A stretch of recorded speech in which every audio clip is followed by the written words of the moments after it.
நமஸ்காரம் எல்லாருக்கும். Welcome to Kana's what's cooking. இன்னைக்கு நம்ம சிக்கன் வச்சு இன்னொரு ரெசிபி தான் பண்ண போகிறோம். Andhra chilli chicken.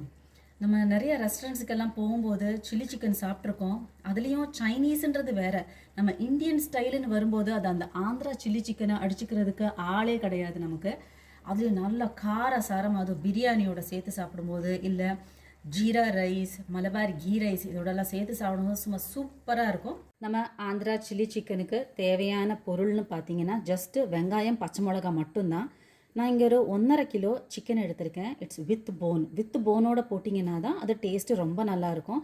நீங்கள் ஸ்கின்னு போடலாம், இல்லை ஸ்கின்லெஸ்ஸும் யூஸ் பண்ணிக்கலாம். நான் ஸ்கின்லெஸ் தான் யூஸ் பண்ணிகிட்ருக்கேன். இங்கே ஒரு பெரிய வெங்காயம் ஸ்லைஸ் பண்ணி வச்சுருக்கேன். ஸ்லைஸ் பண்ணால் போதும், பொடி சாக்கிடாதீங்க, அதோட டேஸ்ட்டு போயிடும். அதே மாதிரி இதுக்கு நீங்கள் எந்த அளவுக்கு நீங்கள் பச்சை மிளகாய் யூஸ் பண்ணுறீங்களோ அதுதான் அதோட டேஸ்ட்டு. நார்மலி அவங்க வந்து ஸ்லிட் பண்ணுவாங்க, ஏன்னா அதுலேருந்து விதைகளெல்லாம் வெளியில் வந்துடும். நம்ம குழந்தைங்களுக்கு அது சரி வராதுன்றனால நான் அதை பாதியாக நான் கட் பண்ணி வச்சுருக்கேன். ஸோ இதோட காரமும் இறங்கும், அட் த சேம் டைம் அதோட விதைகள் இறங்காது. தாளிப்புக்கு வந்துட்டு அவங்க வெறும் சோம்பு மட்டும்தான் போடுவாங்க. நான் சோம்பும் கொஞ்சம் டேஸ்ட் என்ஹான்சர், இந்த கல்பாசி இல்லை கல்பாத்தின்னு சொல்லுவாங்க இல்லையா, அது நான் யூஸ் பண்ணிகிட்ருக்கேன். இது போடும்போது ஃப்ளேவரு ரொம்ப ரொம்ப நல்லா வரும். எண்ணெய் காஞ்சதும் இந்த கல்பாசி போட்டுட்டு நமக்கு ஒரு ஸ்பூனு இதில் வந்துட்டு சோம்பு போட்டுக்கலாம். சோம்பு வெடித்ததும் நம்ம இந்த வெங்காயத்தை போட்டு கொஞ்சம் டிரான்ஸ்பரண்ட் ஆகிற வரை நல்லா ஃப்ரை பண்ணி எடுத்துக்கலாம். உப்பு இல்லாத சாப்பாடா அப்படின்ற மாதிரி, நான்வெஜ் அப்படின்னு சொன்னாலே இஞ்சி பூண்டு பேஸ்ட் இல்லாமல் அது நடக்கவே நடக்காது. அதுதான் ஒரு நல்ல டேஸ்ட் என்ஹான்சர். மறந்துட்டேன், கண்டிப்பாக அதை ஆட் பண்ணணும். கொஞ்சம் டிரான்ஸ்பரண்ட் ஆனதுக்கப்புறமா நம்ம இந்த பச்சை மிளகாயும் போட்டு ஃப்ரை பண்ணிக்கலாம். முதல்ல நம்ம பச்சை மிளகா போட்டுட்டோம்னா அதோட காரத்தன்மை கொஞ்சம் கம்மியாயிடும். ஆந்திரா சில்லி சிக்கன் அப்படின்னா சும்மாவா, நல்ல கார சரமாக இருக்கும்.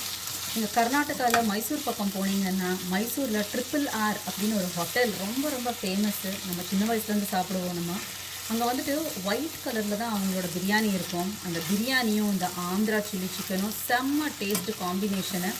அங்கே போயிட்டு சும்மா சில்லி சிக்கன் கேட்டால் அவரோட சைனீஸ்க்கு கொடுத்துட்டாங்க. ஆனால் ஆந்திரா சில்லி சிக்கன் கேட்டால் அப்போ இந்த கார சாரமான சில்லி சிக்கன் கொடுப்பாங்க.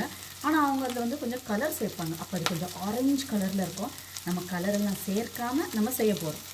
பச்சை மிளகா கொஞ்சமாக ஃப்ரை ஆனால் போதும். இப்போ நம்ம இதில் சிக்கன் ஆட் பண்ணிடலாம். நம்மளோட நேச்சுரல் கலர் இருக்கே மஞ்சள், அதனால் நான் அந்த சிக்கனில் கொஞ்சமாக உப்பும் மஞ்சளும் போட்டு மேரினேட் பண்ணி வச்சுருந்தேன் ஒரு 1/2 அன் ஹவர். அவ்வளோதான். நீங்கள் எப்போவுமே எந்த ஒரு சிக்கன் செய்கிறதா இருந்தாலும் மேரினேட் பண்ணி செஞ்சிங்கன்னா டேஸ்ட்டு ரொம்ப ரொம்ப நல்லாயிருக்கும். இதை போட்டு 2 பெரட்டி ஒரு 5 நிமிஷம் மூடி போட்டு குக் பண்ணுங்கள்.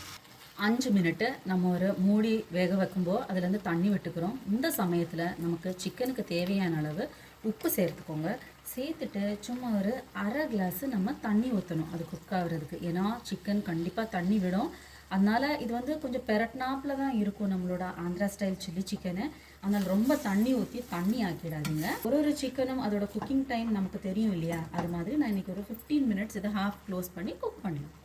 மீடியம் ஃப்ளேமில் வச்சு குக் பண்ணுங்கள், இல்லாட்டினா தண்ணி வற்றிடும், சிக்கன் அடிபிடிச்சிடும். உப்பு காரம் மட்டும் பார்த்துக்கோங்க. இது ரொம்ப தண்ணியாக இருக்குது அப்படின்னு நினைக்க வேண்டாம். லாஸ்ட்டில் ஒரு சின்ன மேஜிக் இருக்குது. அது செஞ்சோன்னா நம்மளோட restaurant style Andhra style chilli chicken ready ஆகிடும். இப்போது நமக்கு சிக்கன் நல்லா குக்காகி வந்துடுச்சு. 15 மினிட்ஸ் வந்து கொஞ்சம் மீடியம் ஃப்ளேம்லேயும் ஒரு 10 மினிட்ஸ் லோ ஃப்ளேம்லேயும் குக் பண்ணியிருக்கேன்.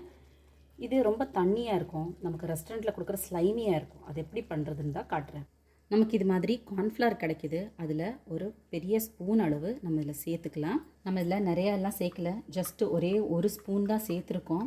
அதை வந்துட்டு கொஞ்சமாக தண்ணி ஊற்றி அது லம்ப்ஸ் இல்லாமல் நல்லா கரைச்சிக்கோங்க. இது அவங்க நிறைய போடுவாங்க, அப்போ அது ரொம்ப திக்காக வரும். நம்ம கொஞ்சமாக தான் சேர்க்குறோம், கொஞ்சம் நமக்கு அந்த ஸ்லைமி டெக்ஸ்சர் வர்றதுக்காக மட்டும்தான். இப்போ அது நல்லா கரைஞ்சிருச்சு, லம்ப்ஸ் இல்லாமல். இப்போ நம்ம இதை மெதுவாக ஆந்திரா சில்லி சிக்கனில் ஊற்றிட்டு நல்லா மிக்ஸ் பண்ணி எடுத்துக்கும். இது நீங்கள் அப்படியே ட்ரையாகவும் வச்சு சாப்பிடலாம். நமக்கு ரெஸ்டாரண்ட் ஸ்டைல் அந்த ஸ்லைமியாக இருக்கும் பார்த்தீங்களா, அந்த ஸ்லைமி டெக்ஸ்சரோடு இருக்கிறதுல அதில் நம்ம சிக்கன் போட்டு தொட்டு சாப்பிடும்போது செம்மையாக இருக்கும் அந்த சிக்கன். இதே மாதிரி ஒரு 5 மினிட்டு நம்ம ஸ்லோ ஃப்ளேமில் வச்சு குக் பண்ணோன்னா அந்த கார்ன்ஃப்ளவர் இன்னும் கொஞ்சம் இறுகி வரும். அதுக்கப்புறமா நம்ம இதை சர்வ் பண்ணலாம். நல்ல சுட சுட ஆந்திரா சில்லி சிக்கன் ரெடி ஆகிடுச்சு. இது நீங்கள் நல்லா காரசாரமாக இப்படியே சாப்பிடலாம். இல்லை உங்களுக்கு கோல்டாக இருக்கும்போது நம்மளாம் ரசம் சாப்பிடுவோம் இல்லையா, அந்த ரசம் சாதத்தோட இந்த சில்லி சிக்கன் வச்சு சாப்பிட்டிங்கன்னா சும்மா அல்டிமேட்டாக இருக்கும். உங்களுக்கு ஜலதோஷம் எல்லாம் பறந்து போயிடும். இல்லை ஒரு நல்ல பிரியாணி வச்சு மைல்டாக இதை சாப்பிட்டு பாருங்கள், எப்படி இருக்குதுன்னு சொல்லுங்கள். தேங்க்யூ.